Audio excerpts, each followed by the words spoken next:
Don't you want to give him a hug? He might not be a hugger. No, he's a hugger. I've seen the shows. He hugs. Let him hug.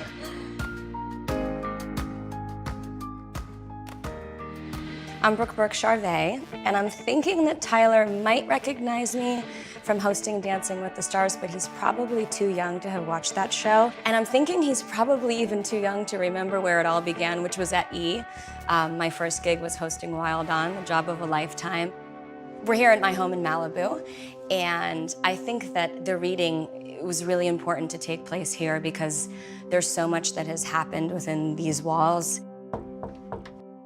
Hello. Hey, how are you? Great to meet you. Hi, how's it Hi, going? Tyler. David, pleasure. Nice to meet you. How are you? Amazing. Great to When the door opened and I saw that there were two people greeting me, I had no idea who I was going to be reading. I didn't recognize the client. She introduced herself as Brooke, but I had no idea. Well, I'm going to let you guys do your thing. Awesome. I'll be in the back if you need me. I got a very strong connection with Brooke, so I was relieved when I realized she was the one I was reading today. So in the back today is my husband, David Charvet, who pretty much knows everything about me, and then Marilyn Lee, who's been my makeup artist for longer than I've been with my husband. Thank you for having me. I'm Thank happy you to for be here. being here. Have you ever had a reading before? I mean, I've had a few probably amateur little fun psychic readings, but nothing mind-blowing. I gotcha. But I'm open. Very cool. Before I start, sometimes I'll hold on to an object. Oh boy, which one? I'm nervous because I wasn't until today. And you know, all my friends are so obsessed with this show that they all made me nervous. They would all line up outside right now if they could just to meet him. People are dying to have a reading with him, so I feel really blessed. So I'm just gonna hold on. Anyone Sure. can come through these objects, but I'm just gonna see what we can do there.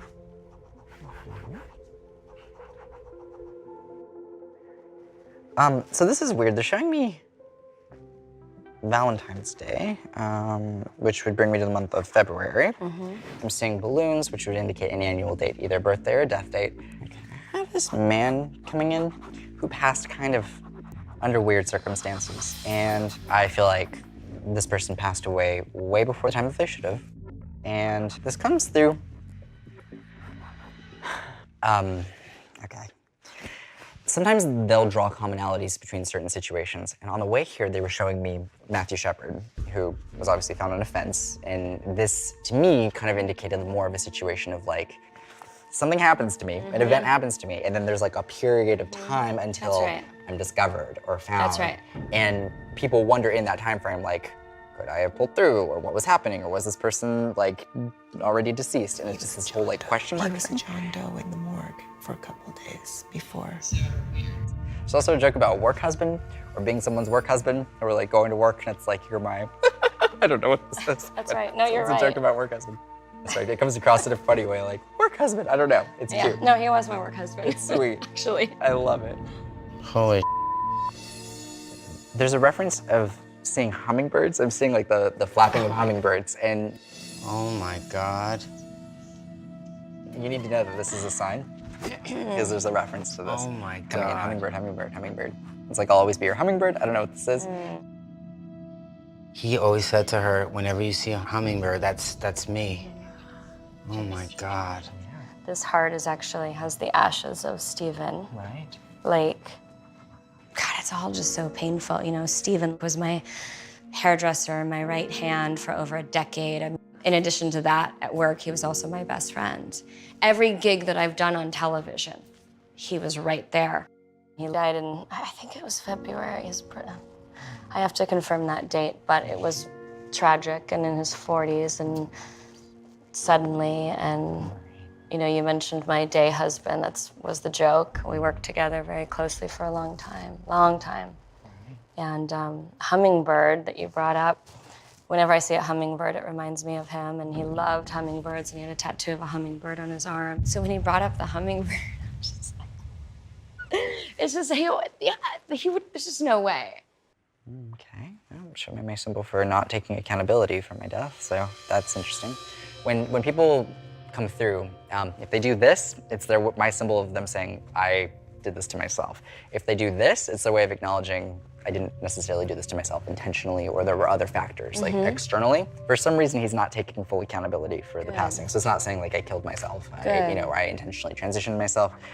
it's not coming across in that way. There's just this feeling of like, oh, why was I in that situation? So it feels like a really quick situation that escalated way too fast, and I can't even process it. There's a lot of mystery attached to his death.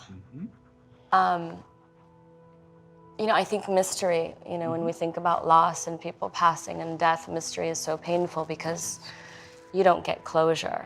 My only question, just because I have to go based on the symbols I see. So the Matthew Shepard thing obviously was just a symbol. It was a pretty good reference, though. I mean... Like, was anyone else involved in his death, or was this... We don't know. Okay.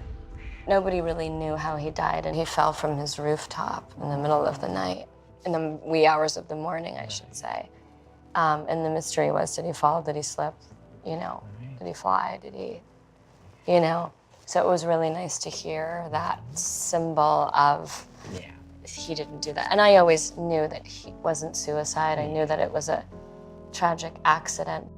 Tyler, you know, gave me some really comforting information that I think will bring great joy to Stephen's family. So yeah, that's Stephen. Wow. I thought that would come up very strong for you. Absolutely. Yeah, it's quite the object, you know? Yeah. That's so sweet. Yeah. So that was like, you know, I needed to hear that. That was really good. Okay. So, this is interesting. I have a woman coming through, but it's like, they're having me talk about a reference to a problem, a heart attack, a sudden like heart situation. And this feels like not appropriate in the timing. Like this person seems super young, but the feeling is like you shouldn't have died of this heart thing. Heart keeps coming in. Does that make sense? Okay. Yes. Oh my God. I don't know what this is. It's like surrogate children, like taking in children. It's like a sweet feeling with this, but it's like this woman taking on responsibility. And they're having me highlight kids. For some reason, they're bringing up this like heart feeling. Yeah. And then they're having me reference to the four. So 4 to me would indicate referencing to like siblings that I would have to bring up. Do you know of any like 4 kids in the family, 4 children? I have 4 kids. Perfect, awesome. So I feel like I must be working with someone on family who's having me refer to them. I think this is a female that I'm actually talking about. Yeah.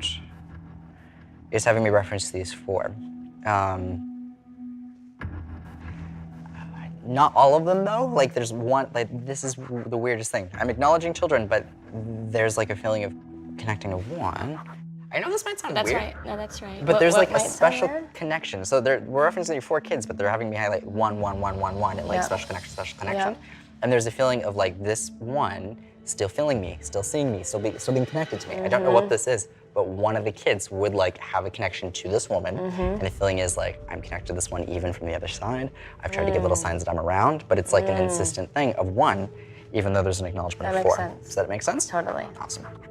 That was my son. Perfect. So she was a caregiver. Okay. Rosie. Yeah. So sweet. She was amazing. And she had a really special bond with my son. He was the baby at the time. So he was 5 when she passed in front of him. Wow. Yeah, it was terrible, To be tragic, sad. And she passed away in her 40s. She lived in this house, very much a mother figure, and died suddenly of a heart attack. Heart stopped, coma, and then passed. Too young, unexpected, no medical history. So she really helped run the show while I was working, and at super busy times in my life, she kind of held down the fort. She was the woman that was caring for my child while I was at work, so she was loving and she was present, and aside from all that, she was madly in love with my son. That separation was really painful for them, and the understanding in a child's mind and how and why, and having to see that for anyone, you know, let alone a child, was Absolutely. very traumatic and a tremendous loss for Sure. everyone, but particularly her family and my son. Of course. And when she comes through, there's such a connection to Yeah. that son still. Yeah, totally. And a feeling of watching Totally. over and being around and being connected. And I think things like this can sometimes be helpful to know that our loved ones are still with us and connected to us beyond that event. As traumatizing as that is, that connection between her and your son will exist forever. And hopefully that'll give him some comfort. So. Yeah, so trying to explain death to a child is really challenging. You know, we don't know how children process it. We spent a lot of time outside. And when my children, I think, were really struggling dealing with the loss of Rosie, and her husband was so kind to share, she was cremated, Right. and to share a bit of her ashes. And so my children took the ashes and they buried them over here. You know, what's really interesting is when they were able to make their own sort of sanctuary outside and a place to just be with her, sort of taking ownership of that, I think helped them and gave them a lot of comfort. You can see a little remains of Rosie. Oh. And a little bracelet Wow. that my daughter has left for her. But they can come out here and sit and pray or just be with her and, you know, feel that they have a little bit of control. Absolutely, and to have that moment just to be with Yeah. themselves and process that. Yeah. He has this gift to bring comfort and to help people deal with their losses. You know, that's a beautiful, beautiful thing. There's no way that he could have known specific things, intimate things, emotional things, personal things. You can't not believe it. Sitting across from him, having a reading, it was just profound.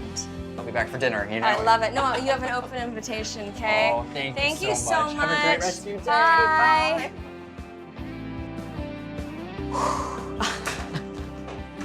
What just happened?